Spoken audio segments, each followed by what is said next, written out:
C'est fait. Bien. Merci que chacun coupe son micro.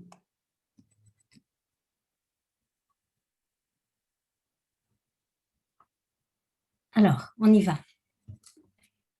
Donc, nous allons nous intéresser ce soir à cette longue discussion pied à pied entre Moïse et Dieu.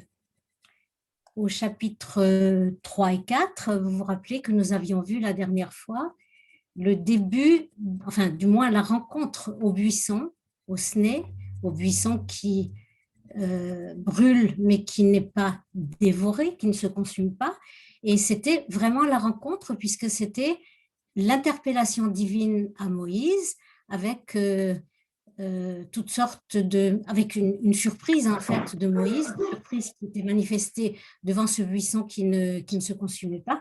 Mais maintenant, la rencontre va se transformer en discussion et même en négociation. Cette discussion, cette négociation va durer, je vous le rappelle, du chapitre 3, enfin durer, le mot est mal choisi, va s'étendre du chapitre 3, du verset 11 du chapitre 3 au verset 17 du chapitre 4. Bien entendu, il n'est pas question, surtout dans un cours de ce genre, de prendre la totalité des versets, ce serait complètement impossible, bien qu'il y aurait, comme vous vous en doutez bien, des choses à dire sur chaque verset et une matière à s'attarder sur chaque verset. J'ai choisi, puisque le sujet, c'est vraiment Moïse, la découverte ou l'arrêt sur image par rapport au personnage de Moïse, j'ai choisi de me concentrer sur les versets où Moïse parle. Or, nous l'avions déjà remarqué l'autre fois, la structure de cette discussion est très particulière puisque Moïse parle très peu, très densément mais très peu, et que la voix divine, elle, utilise énormément de volume, énormément de place.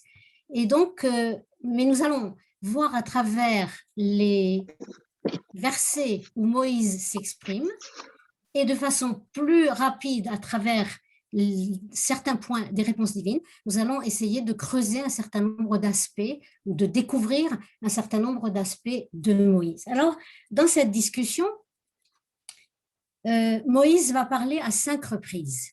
Il va parler à 5 reprises et ces 5 reprises, si vous voulez, ce sont 5 arguments qu'il va opposer à Dieu. Dieu vient de lui dire, la voix divine vient de lui dire au verset 10, qui était en fait, qui aurait dû être la clôture de la rencontre au buisson si Moïse ne s'était pas rebellé. Au verset 10, Dieu vient de lui dire, et maintenant, Ve'ata lecha, maintenant va, Ve'eshlacha el paro, je t'envoie vers le pharaon, Ve'hotse et ami bnei Israël mimitzraïm, et fais sortir mon peuple, les fils d'Israël, de l'Égypte. Donc, 2 injonctions données dans ce verset 10, en prélude à ce que nous allons étudier, et qui auraient dû, effectivement, si les choses s'étaient passées comme on aurait pu s'y attendre, eh bien, à la suite de cette double injonction, va et fais sortir les bénis Israël, Moïse aurait dû effectivement se plier, obéir, obtempérer. Mais voilà que, et c'est le verset 11, le verset qui vient tout de suite après, Moïse ne veut pas. Moïse ne veut pas. Nous prenons le verset 11, je le lis et je le traduis. Vayomer Moshe el Haelokim, Dieu dit à Dieu, Elohim. Je fais tout de suite une petite remarque. On va voir que dans la quasi-totalité des cas où cette discussion se produit, presque toujours, c'est le nom de Elohim, presque toujours, c'est le nom de Elohim qui est utilisé, alors que dans la partie précédente, Dieu, la voix divine, s'adressait à Moshe, à Moïse, sous le nom de ce qu'on appelle le tétragramme Yudke Vavke. J'y reviendrai tout à l'heure. Donc, je reprends. Moïse dit à Elohim, Mi anochi ki eler el paro, qui suis-je pour aller auprès du pharaon? V'chi otzi et bnei Israël mi Mitzrayim, et pour faire sortir les bnei Israël d'Égypte. Question qui, à première vue, à première lecture, semble être une question où s'exprime l'humilité. Nous avions déjà parlé de l'humilité de Moïse. Qui suis-je?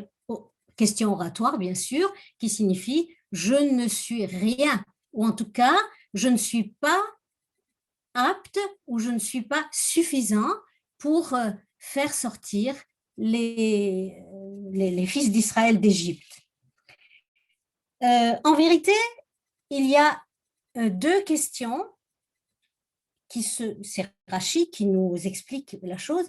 Il y a deux questions dans cette question qui semble unique, et Rachi les identifie. La première question, qui suis-je? Mi anochi, qui suis-je? C'est-à-dire, nous dit Rachi, je ne compte pas. En quoi est-ce que je compte? En quoi est-ce que je suis important? Le terme utilisé par Rachi, c'est chashuv. En quoi est-ce que je suis d'une quelconque importance pour faire sortir les Bnei Israël d'Égypte? Et deuxième question que Rachi, reprenant le Midrash, perçoit, pour faire sortir les Bnei Israël d'Égypte, deuxième question, ou deuxième raison de douter, moi je ne compte pas, mais les Bnei Israël, eux, quel mérite ont-ils pour que, Rachi dit, pour que tu fasses un miracle en leur faveur et pour que tu orchestres, que tu organises cette sortie d'Égypte. Alors nous retrouvons là quelque chose dont nous avions déjà parlé. Alors nous allons rapidement dire de quoi il est question ici. Moi je ne compte pas, donc déclaration profonde, complexe, on pourrait utiliser ce mot-là, profonde conscience de Moïse de son insuffisance,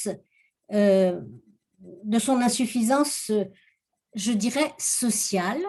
Les commentaires vont dire en particulier que l'un des commentaires va dire « Qui suis-je pour parler à des rois ?» Conscience donc de son niveau social insuffisant pour être à égalité avec des gens de la haute société, des gens de pouvoir. Profonde conscience de son insuffisance sociale, mais aussi, comme le détecte Rachi, profonde conscience de l'insuffisance du peuple. Et nous avions vu déjà cela, cette idée chez Moshe, à travers le Midrash, que la libération, ça se mérite. Vous vous souvenez que lorsque, en Égypte, après le meurtre de l'Égyptien, le deuxième jour, Moïse s'était retrouvé face aux accusations de deux Hébreux qui étaient en train de se battre. Et effrayé, Moïse et ces Hébreux lui disaient « Ah bon, tu veux nous tuer comme tu as tué l'Égyptien hier ?» Et Moïse disait « Noda hadavar, la chose est connue. » Là encore, à première lecture, la chose, le meurtre que j'ai commis, cet événement que je pensais être tout à fait caché, est donc maintenant sur la place publique. Mais Rachi, encore lui, nous explique que Noda hadavar signifie en vérité la chose maintenant méconnue. J'ai compris pourquoi cette persécution épouvantable des Bnei Israël en Égypte, c'est qu'il y a parmi eux des délateurs. On avait donc déjà rencontré ce que le Midrash perçoit chez Moïse, à savoir qu'une libération, ça se mérite. Une libération doit être connectée au mérite du peuple. Et nous allons voir tout à l'heure que Dieu va défaire cette idée, va la mettre à bas. Dieu précisément, alors encore, je n'ai pas le temps d'entrer dans d'autres commentaires parce que j'ai un programme un peu ambitieux ce soir. D'autres commentaires vont insister aussi sur la peur de Moïse. Par exemple, le Ramban va mettre en avant la peur qu'il a du pharaon, la peur physique qu'il a du pharaon, et aussi la peur du peuple. Nuance, il a peur du peuple, il a peur que le peuple ne suive pas. D'autres commentaires, le Midrash en particulier, je passe très très rapidement, va percevoir dans la révolte ou dans la réticence de Moïse va percevoir un sentiment de solitude et d'abandon parce que, je n'entre pas dans les détails, il ne se sent absolument pas les forces ou la capacité de prendre sur son dos cette mission-là. Mais Dieu va le rassurer et il va lui dire au verset 12, je prends les mots les plus importants du verset. Quels sont les mots les plus importants? Vayomer, il lui dit, qui ayez imar, car je serai avec toi, car je serai avec toi. Et cette affirmation de la présence divine aux côtés de Moïse répond précisément, c'est sans doute la raison pour laquelle le Midrash avait perçu cette sensation d'abandon, répond à ce qu'on peut, ou révèle en tout cas cette sensation d'abandon éprouvée par Moïse. Mais Rashi va nous dire, donc je serai avec toi, je serai avec toi, et je ne prends pas la suite du verset parce que je prends très rapidement quand même la suite du verset, je serai avec toi, et cela sera pour toi le signe que c'est moi qui t'ai envoyé. Lorsque tu feras sortir le peuple d'Égypte, vous rendrez un culte, ou plus exactement, vous servirez Elohim sur cette montagne. J'insiste sur le vous servirez parce que ta'avdun, c'est bien sûr le même mot que être esclave. Nous sommes dans le contexte d'une sortie de l'esclavage et ici, il s'agit de servir, peut-être même d'être asservi à Dieu. En tout cas, c'est le même mot. Et si j'ai le temps, je reviendrai à cela tout à l'heure aussi. Peut-être que je vais en dire un mot tout de suite quand même. L'idée, ce serait que pour se libérer, comment dire ça, l'idée, ce serait qu'il est totalement incongru, totalement inacceptable de servir un homme, d'être l'esclave d'un homme, d'être aliéné à un homme, un être humain.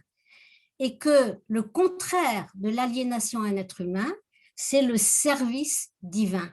Le service divin, là aussi, je n'entre pas maintenant dans des précisions, j'ai déjà expliqué un certain nombre de choses là-dessus. Le service divin, c'est quelque part l'affirmation qu'on n'est pas l'esclave d'un homme. C'est l'idée qu'on est au service de quelque chose d'absolu qui n'est pas un être humain. Mais Rashi va, là encore, va expliquer la chose suivante, va expliquer cette réponse divine de la manière suivante. Je prends rapidement ce qui est le plus important dans Rashi.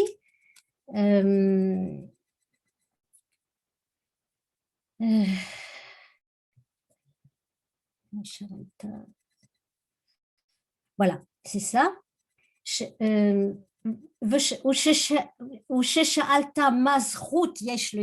Pour ta deuxième question, qui était quel est le mérite d'Israël pour qu'il sorte d'Égypte. Vous vous rappelez cette connexion établie de façon têtue par Moïse entre la libération comme récompense d'un mérite. Donc je reprends Rashi, pour ta deuxième question, quel est le mérite d'Israël pour qu'il sorte d'Égypte? Davar, je le prends en hébreu, Davar gadol yeshli al azo. C'est une grande chose pour moi que cette sortie. Le kabel à Torah al parce que vous êtes destiné dans le sens de un jour, vous êtes destiné à recevoir la Torah sur cette montagne. Et ça, c'est quelque chose qui me semble extrêmement important parce que c'est précisément ce que je vous disais tout à l'heure. Ici, la voix divine déconnecte l'idée de libération de l'idée de mérite.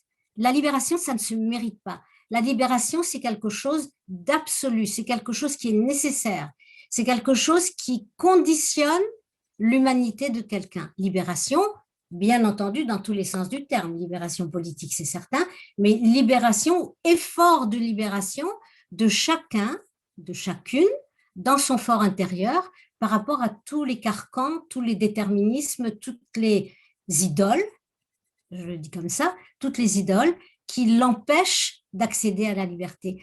Par contre, cette liberté qui n'est déconnectée, que la voix divine déconnecte du mérite, en en faisant un absolu, cette libération-là, elle est par contre liée de façon indissociable à la loi. il n'y a de libération possible, d'accès à la liberté possible, que par le biais de la loi. Sinon, s'il n'y a pas la loi, s'il n'y a pas cette acceptation de la loi, il y a soumission à toutes sortes d'autres choses, aux pulsions, aux instincts. Je pense, en vous parlant de cela, à un livre que j'ai peut-être déjà cité, mais je n'en suis pas sûre, de Jean-Claude Guilbault, qui s'appelle La force de conviction, qui démontre de manière tout à fait brillante et magistrale comment, à force de vider la mer MER, à force de vider la mer de tout ce qui donne sens à la vie, eh bien, la mer vide se remplit de toutes sortes d'idoles. Et il utilise le mot d'idole à plusieurs reprises. Et je trouve que c'est un texte extrêmement éclairant et qui nous aide aussi à comprendre par un éclairage latéral ces textes que nous travaillons.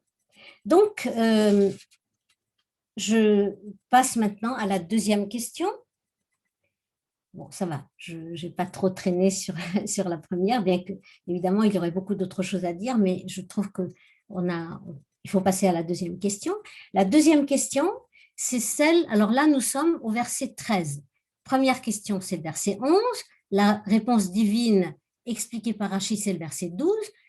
Moïse a donc une réponse à a reçu une réponse à cette première question.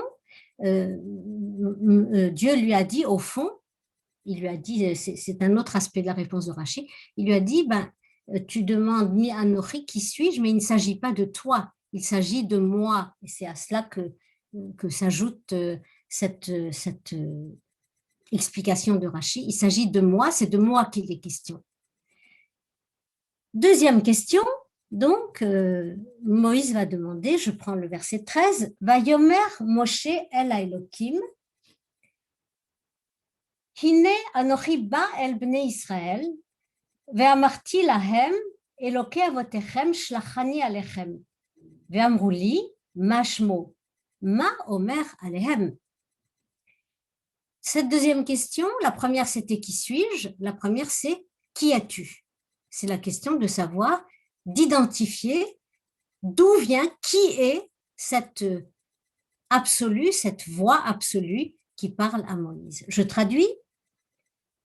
Moïse dit à Elohim, vous voyez encore une fois Elohim, Elohim, je rappelle, c'est l'attribut de justice, l'attribut qui fait référence à la loi, au contraire du tétragramme qui lui fait référence à l'attribut de chesed, à la facette, si vous voulez, de miséricorde de Dieu. Donc, Moïse dit à Elohim, voici, je suis venu, ou je viens auprès des Bnei Israël, et je leur dis, l'Éternel de vos pères m'a envoyé vers vous, Elokei avotechem, m'a envoyé vers vous. Ve'amrouli, ils vont me dire, ma shemo, quel est son nom? Ma omer alehem, que vais-je leur répondre? La question est claire. Vous remarquerez que le nom de Dieu n'est pas connu à Moïse, bien que le Midrash dise, certains Midrashim disent qu'il connaissait par tradition les noms de Dieu que Israël connaissait, mais le nom de Dieu lui semble dans ce texte, en tout cas inconnu, mais il le qualifie de Elokei avotechem. C'est que auparavant, au début du chapitre 3, lorsque la voix divine s'est adressée à lui, c'est précisément sous ce qualificatif-là, cette dénomination, enfin presque cette dénomination, le texte disait au chapitre 3, verset 6, le Dieu d'Abraham, le Dieu d'Isaac, le Dieu de Jacob, le Dieu de tes pères. Donc, il a déjà cette information, c'est le Dieu des pères, c'est-à-dire, c'est quoi le Dieu des pères? Le Dieu des pères, c'est le Dieu dont on apprend la présence par transmission intergénérationnelle. C'est déjà, il y a déjà quelque chose ici qui est fondamentalement important pour la tradition et la pensée juive, c'est cette notion de transmission. On est dedans parce qu'il y a quelque chose qui s'est transmis de génération en génération depuis le Har Sinaï, depuis le don de la Torah, depuis cette théophanie, mais le mot théophanie ne me plaît pas beaucoup, depuis cette, il faudrait dire, depuis cette présence massive du peuple tout entier, le Midrash va dire le peuple tout entier à travers le temps également, eh bien, depuis cela, il y a cette transmission de quelque chose, d'un message, de texte, de façon de vivre, de loi, qui conditionne, semble dire, le texte, peut-on lire en tout cas dans le texte, qui conditionne la possible perception de ce Dieu de vos pères. Moïse apprend donc un certain nombre de choses et dans la suite de dans la réponse divine, je vais aller vite parce que encore, je n'ai pas le temps d'entrer dans les détails. Moshe va apprendre trois choses, on va avoir trois informations sur le nom de Dieu, c'est-à-dire le nom, c'est, je n'ose pas dire l'essence de Dieu, ou ce qui en tout cas est connaissable de Dieu. La première chose, il va l'apprendre dans cette formule qui a fait couler des tonnes d'encre et qui est au verset 14. Vayomer Elokim El Moshe, Eye Asher Eye. Vayomer Kotomar Livnei Israël, Eye Sholachani Alechem. Cette formule de Eye Asher Eye, je traduis donc le verset. Elokim dit à Moïse, je serai littéralement ce que je serai, ou je serai qui je serai. Voilà en guise de nom ce que la voix divine dit d'extrêmement mystérieux à Moïse. Je serai qui je serai. Et il dit, donc le verset reprend, et Dieu dit, ainsi tu parleras aux fils d'Israël, je serai, m'a envoyé vers vous. Je serai, m'a envoyé vers vous. Alors, on va pas passer en revue les centaines d'idées, de commentaires, d'explications sur cette formule. On va dire simplement que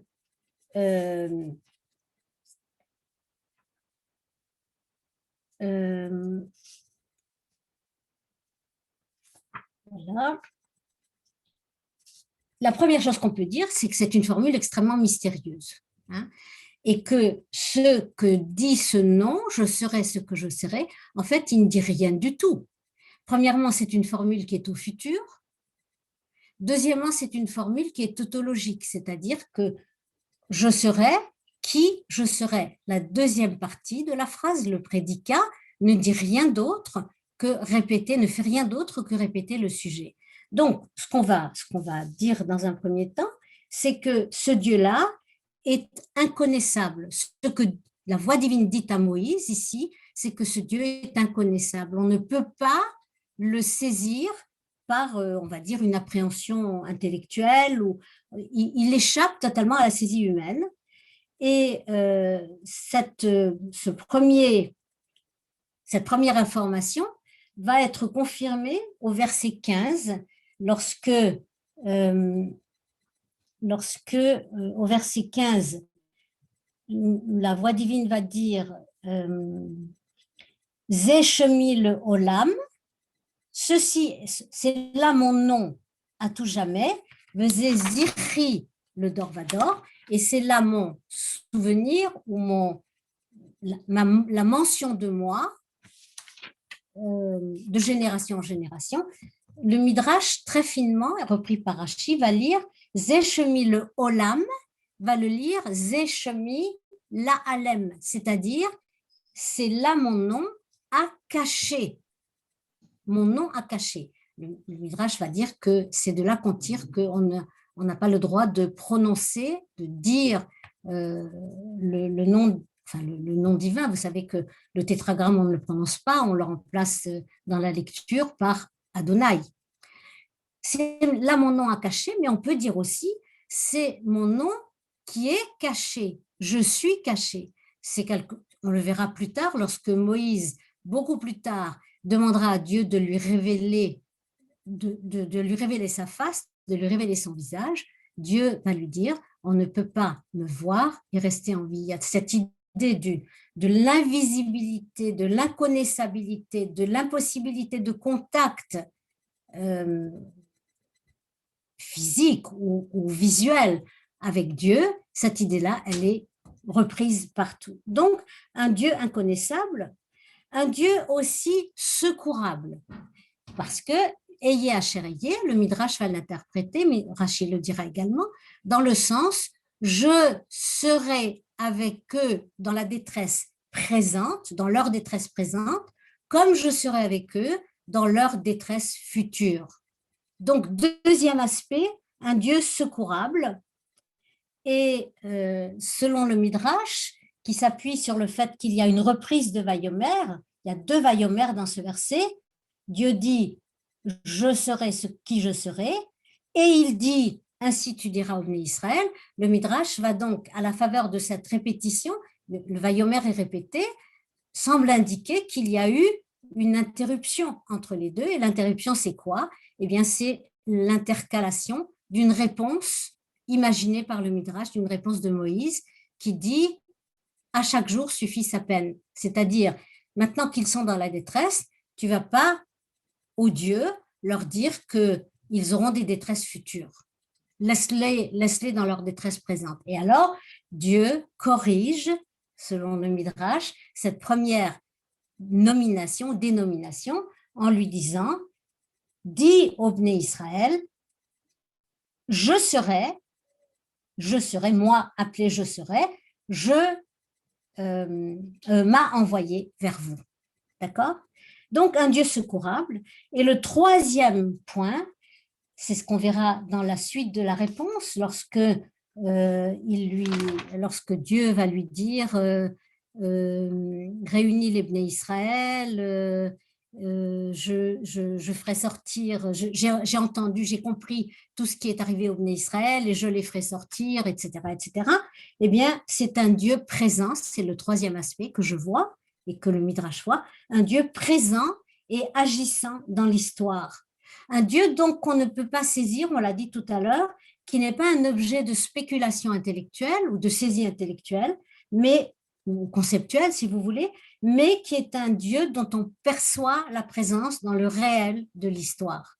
Cette idée d'un Dieu présent dans l'histoire,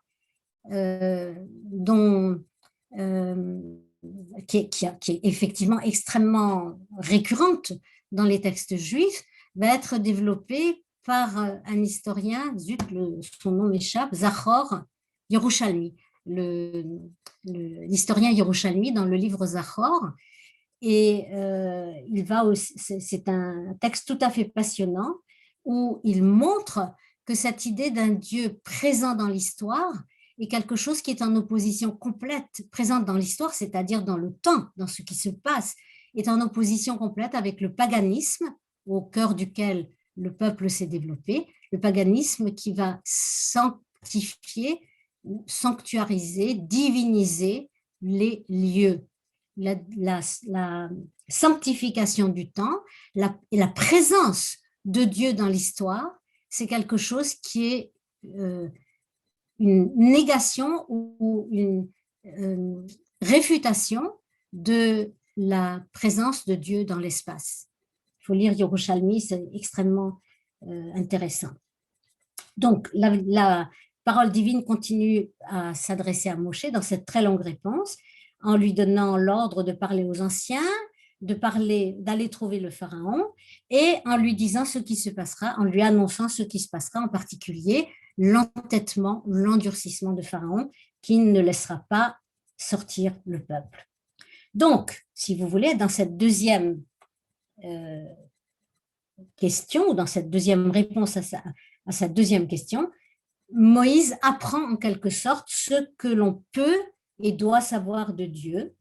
On vient de le dire, inconnaissable, secourable, toujours présent, à appréhender dans le réel de l'histoire et à transmettre. Un Dieu dont il faut parler, dont on doit parler de génération en génération. Et on voit aussi, c'est le dernier point que je vous donnerai pour cette réponse, à travers le Midrash, on voit qu'il est déjà un partenaire de Dieu dans le dialogue. et dans la discussion, puisque si on en croit le Midrash, il va corriger l'affirmation de Dieu et pousser Dieu à changer, enfin, être vraiment un partenaire dans la construction de cette relation. La troisième question, ou le troisième argument que va utiliser Moïse, cette fois-ci, nous passons au chapitre 4, au verset 1. Le troisième argument, ce sera, je lis le verset, Moïse répond et dit, « Eh bien, ils ne me croiront pas et ils n'écouteront pas ma voix, car ils diront, Hachem, et cette fois-ci c'est le tétragramme, ne t'est pas apparu, tu n'as pas eu de vision. » Donc, le troisième argument dont se sert, après les questions qui suis-je, qui es-tu, le troisième argument, c'est ils ne me croiront pas. Et là, je vais passer très vite avec juste une petite indication. Dans ces 9 versets où Dieu va répondre, Dieu justement ne va pas répondre, ce qui est très très intéressant. Il ne va pas répondre, mais il va donner à Moïse l'ordre, l'indication qu'il aura 3 signes à apporter aux Bnei Israël au cas où ils ne le croiraient pas. Et ces 3 signes, vous les connaissez, c'est le bâton transformé en serpent, c'est la main de Moïse qu'il doit entrer dans son vêtement qui en ressort blanche de lèpre, et c'est l'eau transformée en sang. Alors, on n'entre là pas non plus là dans les détails, mais ce que le Midrash perçoit très finement, c'est que, alors ce que je vais peut-être dire avant de parler du Midrash, c'est qu'on change de registre ici. Jusqu'à présent, nous étions dans le registre de la parole. Nous passons maintenant dans le registre des signes, des prodiges, des actes. Ça, c'est le premier point. Or, vous vous rappelez que pour le buisson, nous avions l'ordre inverse. Au moment, lorsque Moïse découvre le buisson, il est d'abord dans l'ordre de la vue, il voit ce qui se passe, et ensuite, lorsque la voix divine lui est adressée, on passe à l'ordre de l'écoute, à l'ordre de la parole. Ici, à cause de cette troisième réticence de Moïse, Dieu va passer de l'ordre de la parole à l'ordre de ce qui se voit. Et ce qui se voit, le Midrash en fait finement la remarque, c'est quelque chose, ces 3 signes-là, en tout cas les 2 premiers, vont indiquer au lecteur que Moïse a mal parlé. Il a fait ce qu'on appelle du lachon hara. Il a utilisé la mauvaise langue. Il a mal parlé des Bnei Israël en les accusant, déjà avant que les choses n'arrivent, en les accusant de ne pas être en mesure d'écouter. C'est-à-dire, en quoi est-ce du lachon hara? Bon, quand on le dit comme ça a l'air d'être un peu moralisateur, un peu bon Dieu-ça, mais ce qu'on peut dire, c'est que Moïse a, on va le dire comme ça, a figé les Bnei Israël, a figé le peuple dans une identité négative, il les a enfermés dans quelque chose de totalement clos, sans laisser dans son esprit à lui ses chances au changement. Moïse, et c'est pour ça que le Midrash perçoit que le bâton, c'est le symbole du châtiment, le symbole du châtiment. La lèpre, c'est précisément le symbole de ce qui punit le lachon hara. Rappelez-vous, Myriam, couverte de lèpre parce qu'elle a médit de Moïse. Et le sang, c'est autre chose. D'ailleurs, le troisième signe est différent des 2 premiers, puisque les 2 premiers, Moïse les accomplit et tout revient au point de départ. Le bâton se transforme en serpent et redevient bâton. La main devient lépreuse mais redevient saine. Mais le troisième signe, on ne le fait pas puisqu'on n'est pas du tout en présence de l'eau. C'est un signe qui va être précisément aussi la première plaie. 4e question, 4e argument, utilisé donc envoyé à Dieu, et celui-là est extrêmement intéressant. D'ailleurs, je vous fais aussi remarquer que les deux premiers arguments, c'était des arguments où Moïse déclarait quelque chose, posait une question ou déclarait quelque chose. Les deux arguments suivants, celui où il dit ils ne me croiront pas, et le quatrième qu'on va aborder maintenant, ce sont des supplications. Je prends le verset 10 du chapitre 4, après la longue réponse divine, Moïse reprend la parole. Vayomer Moshe el Hashem, tétragramme, Bi Adonai lo ish dvarim anochi. Gam mitmol, gam mishilshom, gam me'az dabercha el avedecha, ki kvad pe uchvad lashon anochi. Je le traduis littéralement, et c'est beaucoup plus parlant que la traduction du rabbinat. Moïse dit à Dieu, au Dieu de miséricorde, je t'en supplie, Bi Adonai, je t'en supplie Seigneur, je ne suis pas un homme de parole, parole au pluriel, ni d'hier, ni d'avant-hier, ni depuis que tu parles à ton serviteur, car je suis lourd de bouche et lourd de langue.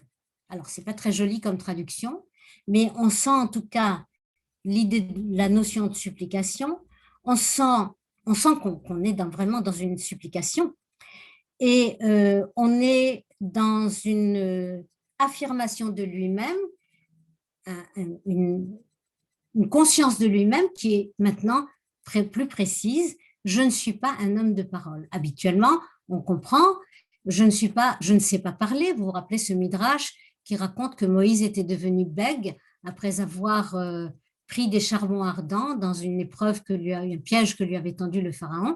Il avait pris des charbons ardents, il les avait portés à sa bouche, et le midrash dit que depuis lors, il bégayait, il était devenu bègue. Midrash qu'il faudrait interpréter aussi, mais encore une fois, on essaye de garder le cap. Ou bien, un commentaire suggère que je ne suis pas un homme de parole, je ne sais pas parler, se rapporterait au fait que, ayant quitté depuis si longtemps l'Égypte, il ne parle plus, depuis des dizaines d'années, il a quitté l'Égypte, il ne parle plus bien la langue égyptienne et donc il n'est pas en mesure de parler au pharaon. Mais, et là je vais vous lire, si vous le permettez, je vais faire vite, je vais vous lire un midrash qui va dire une chose extrêmement intéressante sur cette idée, je ne suis pas un homme de parole. J'ai pris la partie principale de ce midrash, ça se trouve dans Shmot Rabbah, au chapitre 3, paragraphe 14, et ce sont 3 lignes, donc je peux me permettre de vous les lire et les traduire. Amar Rabbi Pinchas HaKohen. Rabbi Pinchas HaKohen a dit, Amar Moshe. Moshe avait dit, Ani eini ish shel dvarim. Vous voyez que Midrash explique mieux, lui disait, Lo ish dvarim anochi. Ani eini ish shel dvarim. Je ne suis pas un homme de parole. Ve eini roekan dvarim. Et je ne vois pas ici l'intérêt des paroles. Ki ha'adam she'ani holer etzlo, car l'homme auprès de qui je dois aller, Eved hu, c'est un esclave. Ve'eno mekabel musar, et il n'est pas en mesure, il n'est pas réceptif à la leçon de la parole. Comme il est chez Nehemar, comme il est dit, et le Midrash, comme il le fait toujours, cite un verset ici des Proverbes de Michelet, Bidvarim lo yivaser aved, ce n'est pas par les paroles qu'un esclave peut être corrigé. Et le Midrash poursuit en disant, et là c'est très très intéressant, Im eni holer le radoto, si je ne vais pas là-bas pour le punir, eni holer, je n'y vais pas. Miyad, tout de suite, et immédiatement, Dieu lui répond, la suite du verset, Vayomer Hashem Elav, Dieu lui répond, Mi sampela Adam, ou mi yasum ilem, qui a donné une bouche à l'homme, qui au fond est derrière. Dieu lui répond, tu n'es qu'un instrument. Qui a donné une bouche à l'homme? En vérité, c'est moi qui suis derrière tout cela. Mais ce qui m'a beaucoup intéressé dans ce midrash, ce sont deux choses, trois choses même. La première, c'est que Moïse disant, je ne suis pas un homme de parole, le midrash va le prendre presque au pied de la lettre, si j'ose dire, en disant, je ne suis pas fait pour parler, je ne veux pas parler. Parce que la parole ne me semble pas adéquate. Et rappelez-vous que une des choses, le point pour lequel Moïse n'est pas entré en terre de Canaan, plus tard, c'est parce que aux eaux de Mériba, au lieu de parler au rocher, il l'a frappé. Quelque part, à travers le texte, à travers le Midrash, on a ce fil de signification qui court et qui met en cause, et c'est un comble pour Moïse, le libérateur d'Égypte, qui met en cause sa difficulté à parler, sa difficulté, je dirais, à avoir confiance dans la parole. Il a plus confiance dans le bâton. Et vous voyez qu'on retourne à la notion de bâton. Il a plus confiance. Et la fin du Midrash, elle est extraordinairement explicite, où je vais lui, et pardonnez-moi l'expression, lui casser la figure, ou je n'y vais pas. Pour lui parler, ça n'a aucune espèce d'intérêt. Et la deuxième chose qui me semble extrêmement intéressante, c'est que voilà des esclaves qui vont sortir de la maison des esclaves, et le Midrash fait dire à Moïse que l'esclave, c'est le pharaon. L'esclave, c'est le pharaon, parce que précisément, il n'est pas en mesure d'être réceptif à la parole. Il est aveugle, il est sourd à la parole, et donc il est esclave de tout ce que vous voulez, de ses pulsions, de ses opinions, de l'air du temps, tout ce qui l'empêche d'avoir une claire conscience de lui-même et du monde. Et j'ai trouvé que ce midrash était extrêmement intéressant.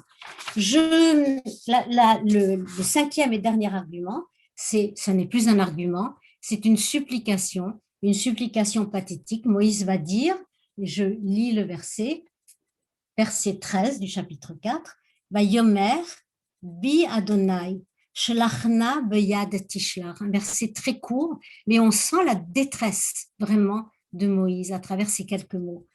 Et il dit, je t'en supplie, Seigneur, envoie, je t'en prie, par la main de qui tu enverras. Alors, par la main de qui tu enverras, le Midrash va expliquer par la main de Josué, puisque c'est Josué qui conduira le peuple, par la main des malachim, puisque Jacob a été conduit, guidé par des envoyés divins. En tout cas, on perçoit l'extrême détresse ici de Moïse qui est réduit à la supplication parce qu'il n'y a plus rien d'autre à dire. Et c'est à cela que Dieu va répondre par la colère à cette supplication, à cette cinquième tentative, par la colère et par l'imposition de force de la mission. Je terminerai, bon, je crois que c'est correct comme temps, enfin je ne sais pas trop, je vous terminerai en vous lisant, en vous disant l'enseignement de André Neher par rapport aux prophètes en général. Moïse est un exemple, bien que ce soit le plus grand, est un exemple de prophète et plus précisément un exemple de cette violence divine à l'égard du prophète. Le prophète est saisi par la parole divine et il est dessaisi de lui-même. Neher le montre de façon absolument, enfin, comme vous connaissez Neher, dans une langue absolument magnifique. Et je vous lis un petit passage, c'est dans Le silence de la parole.